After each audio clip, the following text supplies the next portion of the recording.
इस वीडियो के शुरू में मैं ये डिस्क्लेमर देना चाहता हूँ कि ये वीडियो किसी के खिलाफ नहीं है, किसी रेस किसी मुल्क के। ये एक इन्फॉर्मेटरी वीडियो है और इसे इन्फॉर्मेशन के तौर पर लें और समझें। शुक्रिया। हेलो, नमस्ते, सत श्री अकाल, अस्सलाम वालेकुम। हाल ही में खालिस्तान रेफरेंडम ब्रितानिया में हुआ है जिसमें एक अलग मुल्क की डिमांड की गई है। मगर दोस्तों, ये खालिस्तान है क्या? ये मूवमेंट कब शुरू हुई? सिखों की क्या तारीख रही है?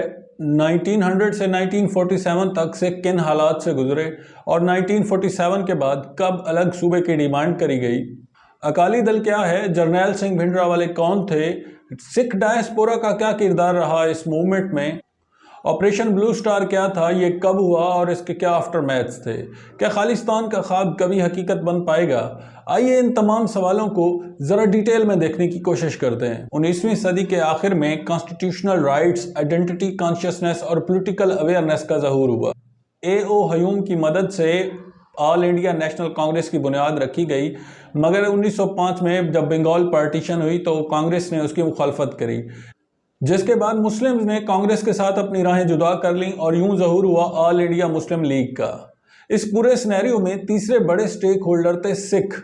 हिंदूज और मुस्लिम्स के दरमियान सेपरेट इलेक्टोरेट की बात चल रही थी जब सिख पॉलिटिक्स में अपीयर हुए। 1919 के मोन्टैग चेम्सफोर्ड रिफॉर्म में जब मुस्लिम्स को सेपरेट इलेक्टोरेट की इजाज़त मिल गई तो सिखों ने भी इस सेपरेट इलेक्टोरेट के राइट्स की डिमांड करी।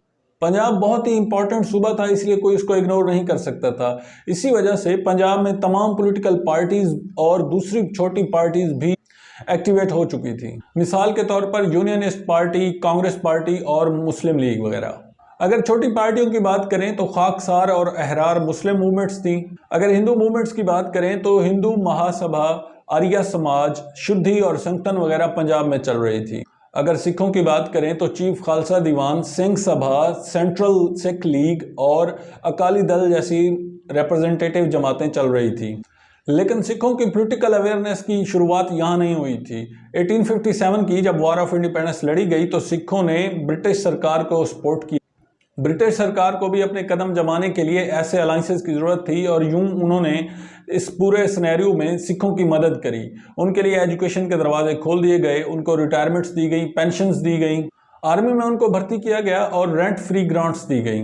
1873 में सिंह सभा एसोसिएशन को अमृतसर में इस्टेब्लिश किया गया अरिस्टोक्रेसी और सिख ऑर्थोडॉक्स की जानिब से।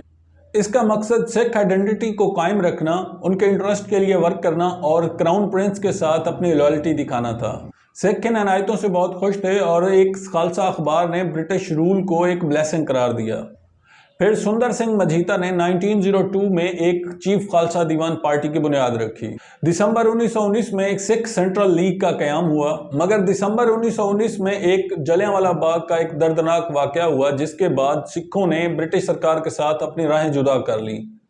उस वक्त पूरे हिंदुस्तान में नेशनलिज्म जाग रहा था। 1920 में शिरोमणि अकाली दल की बुनियाद रखी गई। ये एक सिख पार्टी थी और जिसका मकसद सिखों के इंटरेस्ट को कायम रखना था। ये वो दौर था जब मुस्लिम सेपरेशन की बात कर रहे थे, मगर अकाली दल के लीडर मास्टर तारा सिंह उभर कर सामने आए और उन्होंने इस सेपरेशन की मुखालफत करी। 1931 में सिखों की जानिब से पंजाब बाउंड्रीज रीएडजस्टमेंट का प्रपोजल दिया गया, जिसे बहरहाल रिजेक्ट कर दिया गया राउंड टेबल कॉन्फ्रेंस में। 1940 में जब पाकिस्तान रेजोल्यूशन हुआ तो सुंदर सिंह मजीठा, जो कि एक चीफ खालसा दीवान पार्टी के लीडर थे, उन्होंने एक अपने सेपरेट होमलैंड की डिमांड करी सिखों के लिए। 5 जून 1943 को एक आज़ाद पंजाब का नक्शा अकाली दल ने बनाया, जिसमें उन्होंने मुल्तान, अंबाला, लाहौर, इन सब डिस्ट्रिक्ट को भी शामिल किया गया। इसी तरह 1946 में अकाली दल ने एक और रेजोल्यूशन दिया, जिसका मकसद एक सेपरेट होमलैंड लेना था सिखों के लिए।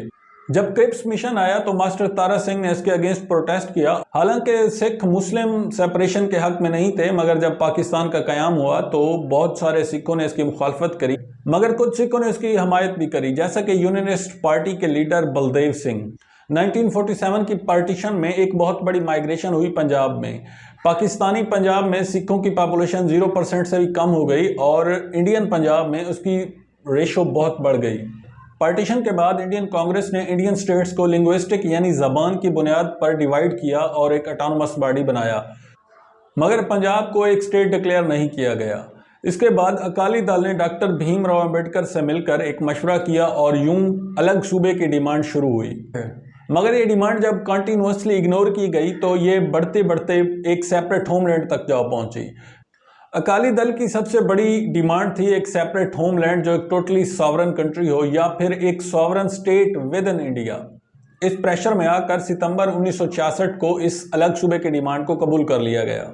7 सितंबर 1966 में एक पंजाब रीऑर्गेनाइजेशन एक्ट पास हुआ जिसको बाद में इम्प्लीमेंट किया गया और यूं एक अलग स्टेट की बुनियाद रखी गई। पंजाब को 3 हिस्सों में डिवाइड कर दिया गया, स्टेट ऑफ पंजाब, हिमाचल प्रदेश और हरियाणा में। इस यूनियन का कैपिटल रखा गया चंडीगढ़ को। अब चूंकि सिख एक अलग सूबा बना चुके थे मगर उनकी सिक्योरिटीज अभी भी कायम थी और इस जख्म पर नमक छिड़का कैनाल सिस्टम ने। रावी, ब्यास और झेलम का 23% पानी अब पंजाब को दिया जाने लगा जबकि बाकी पानी हिमाचल प्रदेश और राजस्थान को जाने लगा। सिख पहले ही कांग्रेस के खिलाफ थे और इस कैनाल सिस्टम के बाद उनमें एक आउटरीच देखने को मिला। 1972 के इलेक्शन में जब अकाली दल की हार हुई तो फिर पब्लिक अपील को दोबारा अचीव करने के लिए सिखों ने फिर से एक नई मूवमेंट का आगाज करा और यूं जन्म हुआ आनंदपुर रेजोल्यूशन का। 73 में आनंदपुर रेजोल्यूशन दिया गया जिसका मकसद ऑटोनोमस बॉडी लेना था या फिर कम से कम सेंट्रल गवर्नमेंट की इन्वॉल्वमेंट हो। इसके बहुत सारे ऑब्जेक्टिव थे, मसलन चंडीगढ़ जो फेडरल गवर्नमेंट कंट्रोल कर रही थी उसे पंजाब के अंडर दिया जाए और दूसरी बड़ी डिमांड थी हरियाणा के कंटिगुअस जितने भी इलाके जहां पंजाबी बोली जाती है उनको पंजाब में शामिल कर दिया जाए। तीसरी डिमांड थी कि सेंट्रल गवर्नमेंट की इन्वॉल्वमेंट को कम से कम किया जाए और एक पूरा ऑटोनोमस बॉडी बनाई जाए पंजाब को। लैंड रिफॉर्म्स और इंडस्ट्रियलाइजेशन की मांग की गई। ऑल इंडिया गुरुद्वारा एक्ट की डिमांड करी गई जिसके मुताबिक पूरे हिंदुस्तान में जितने भी गुरुद्वारे हैं उनको सिखों के कंट्रोल में दिया जाए। पंजाबी पूरे हिंदुस्तान में जहां भी रह रहे हैं उनको प्रोटेक्शन दी जाए और आर्मी में रिवाइज किया जाए इस कोटे को, यानी कि सिखों की ज्यादा से ज्यादा भर्ती की जाए। इस रेजोल्यूशन को मुकम्मल तौर पर नजरअंदाज किया गया और इंदिरा गांधी जो उस वक्त की प्राइम मिनिस्टर थी उन्होंने इसे एक सेसेशनिस्ट डॉक्यूमेंट करार दिया। उस वक्त ज़हूर हुआ जर्नैल सिंह भिंडरावाले का और उन्होंने अकाली दल के साथ मिलकर फिर से इस मुद्दे को उठाया। जर्नैल सिंह भिंडरावाले 1947 में पैदा हुए। ये एक 14वें जत्थेदार थे यानी एक प्रोमिनेंट लीडर थे दमदमी टकसाल के। दमदमी टकसाल एक सिख कल्चरल एजुकेशनल ऑर्गेनाइजेशन है जो मेहता चौक अमृतसर में वाक़या है। दमदमी टकसाल को कायम किया था गुरु गोबिंद सिंह जी ने। जर्नैल सिंह भिंडरावाले एक एक्सट्रीमिस्ट थे और आनंदपुर रेजोल्यूशन के हामी थे। उन्हें नेशनल अटेंशन उस वक्त मिली जब 1978 के निरंकारी सिख क्लैश में उन्होंने इन्वॉल्वमेंट की। 10वें गुरु को आखिरी गुरु कहा जाता है और जो सिख इस पर बिलीव नहीं करते वो कहते हैं कि और भी अभी गुरु आते रहेंगे, तो उन सिखों को निरंकारी सिख कहा जाता है।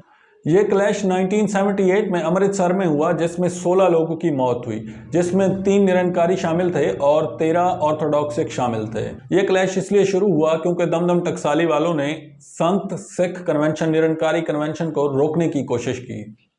1980 में बाबा गुरु बच्चन सिंह जो कि एक निरंकारी लीडर थे उनका कत्ल कर दिया गया। 1982 में जर्नैल सिंह भिंडरावाले और अकाली दल ने मिलकर एक धर्म युद्ध मोर्चा निकाला जिसका मकसद आनंदपुर रेजोल्यूशन को अचीव करना था। 1981 में जब लाला जगत नारायण जो कि एक न्यूज एडिटर थे केसरी पंजाब के, उनका कत्ल हुआ जिसमें इन्वॉल्व पाया गया जर्नैल सिंह भिंडरावाले को, मगर कोई वाज़ेह सबूत न होने की वजह से उन्हें अरेस्ट तो किया गया मगर बाद में छोड़ दिया गया। हजारों लोगों ने इस धर्म युद्ध मोर्चा मूवमेंट में हिस्सा लिया और यूं ये एक मिलिटेंट जमात बनती गई और जिसके लीडर बन चुके थे जर्नैल सिंह भिंडरावाले। 1982 में Jarnail Singh Bhindranwale golden temple complex में इंटर हुए और उसे अपना हेडक्वार्टर बना लिया। 1983 में भिंडरावाले ने अपने फॉलोअर्स के साथ मिलकर अकाल तख्त पर कब्जा कर लिया। अकाल तख्त एक बहुत ही मुकद्दस जगह समझी जाती है क्योंकि जो 10 पहले गुरु थे वो वहां बैठते थे। यहां से क्लैश शुरू हुआ और अप्रैल 1983 में DIG AS अटवाल को गोल्डन टेम्पल की सीढ़ियों पर कत्ल कर दिया गया। इतनी दहशत फैल चुकी थी कि 6 घंटे तक उस लाश को उठाने के लिए कोई नहीं आया। जून 1984 में इंडियन सिक्योरिटी फोर्सेज ने एक ऑपरेशन ब्लू स्टार लॉन्च किया जिसका मकसद भिंडरावाले और उसके फॉलोअर्स को अकाल तख्त और गोल्डन टेम्पल कॉम्प्लेक्स से बाहर निकालना था और इस मिलिटेंसी को ख़त्म करना था।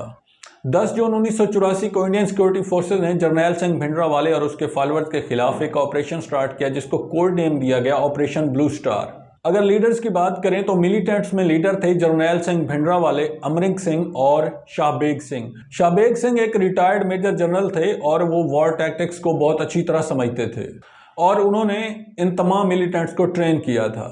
अगर आर्मी ऑफिसर्स की बात करें तो इसे जनरल AS वैद्या लीड कर रहे थे और जिनके साथ थे कुलदीप सिंह बराड़ जो कि एक मेजर जनरल थे, लेफ्टिनेंट जनरल रंजीत सिंह दयाल और जनरल कृष्णा स्वामी सुंदर जी। अगर स्ट्रेंथ की बात करें तो मिलिटेंट्स की तादाद 200 से ज्यादा थी जिनके पास रॉकेट लॉन्चर्स, राइफल्स और दूसरे बड़े हथियार थे। वो एक ट्रेंड मिलिशिया की तरह काम कर रहे थे।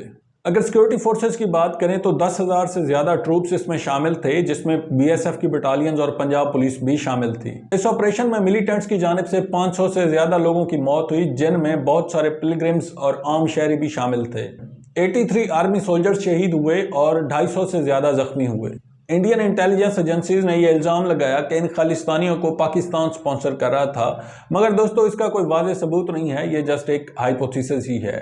चूंकि इस क्लैश में एंटी टैंक्स गन्स और टैंक्स का इस्तेमाल किया गया था, इस वजह से अकाल तख्त जैसी मुकद्दस बिल्डिंग्स बुरी तरह से डैमेज हुई और जिस वजह से बाकी आम सिविलियन सिखों में भी एक आउटरीच देखने को मिला।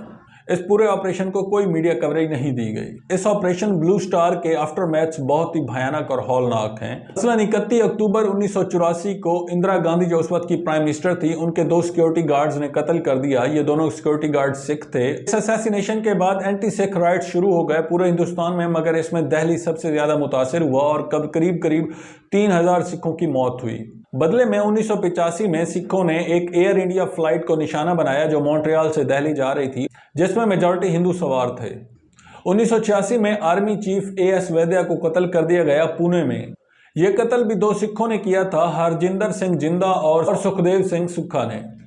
इन दोनों को 1992 में फिर फांसी भी दे दी गई। गयानी ज़ैल सिंह जो कि एक साबका चीफ मिनिस्टर भी थे पंजाब के और जिन्होंने एक वक्त में भिंडरावाले को सपोर्ट किया था अकाली दल को काउंटर करने के लिए, उनको भी कत्ल कर दिया गया। अगर मिलिटरली देखा जाए तो ये ऑपरेशन कामयाब रहा, मगर अगर पॉलिटिकली देखा जाए तो इसमें बहुत सारे मसाइल पैदा हुए और पूरे हिंदुस्तान में एक सिविल वार की सी सूरत हाल पैदा हो गई। यह ऑपरेशन गुरु अर्जुन देव जी के यौम शहादत पर हुआ था, जिसमें बहुत सारे सिविलियंस भी मारे गए थे और इस वजह से इसको बहुत ज्यादा तनकीद का निशाना भी बनाया।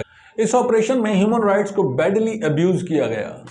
हाल ही में बरतानिया में सिख फॉर जस्टिस एक ऑर्गेनाइजेशन है जिसने खालिस्तान रेफरेंडम करवाया, जिसमें लाखों लोगों ने शिरकत की और अपने वोट कास्ट किए। सिख फॉर जस्टिस ऑर्गेनाइजेशन के बानी गुरपतवंत सिंह पन्नू ने यह कहा है कि इंडियन ऑक्यूपेशन के अगेंस्ट ये रेफरेंडम कराया गया है, जिसके बाद वो पूरी दुनिया का विजिट करेंगे, जिनमें USA, रशिया और दूसरे यूरोप वगैरह शामिल हैं। उसके बाद UNO में एक खालिस्तान की डिमांड रखी जाएगी और जिसके बाद एक इंडिया में ही एक खालिस्तान मुल्क बनाया जाएगा। दिसंबर 2021 में इस रेफरेंडम का 5वां फेज हुआ है, जिसमें हजारों लोगों ने शिरकत की है। मगर दोस्तों ये कहना बहुत मुश्किल है कि क्या वाकई खालिस्तान बन पाएगा, और अगर बन जाए तो क्या आम लोगों की जिंदगी उससे बेहतर हो, क्या उसको वाकई वो प्रॉस्पेरिटी और तरक्की मिल पाएगी, ये देखना पड़ेगा। ये तो वक्त ही बताएगा। So we can say that let the destiny decide. Saadat Hasan Manto ने कहा था, क्या हकीकत से इनकार हमें बेहतर इंसान बनाएगा?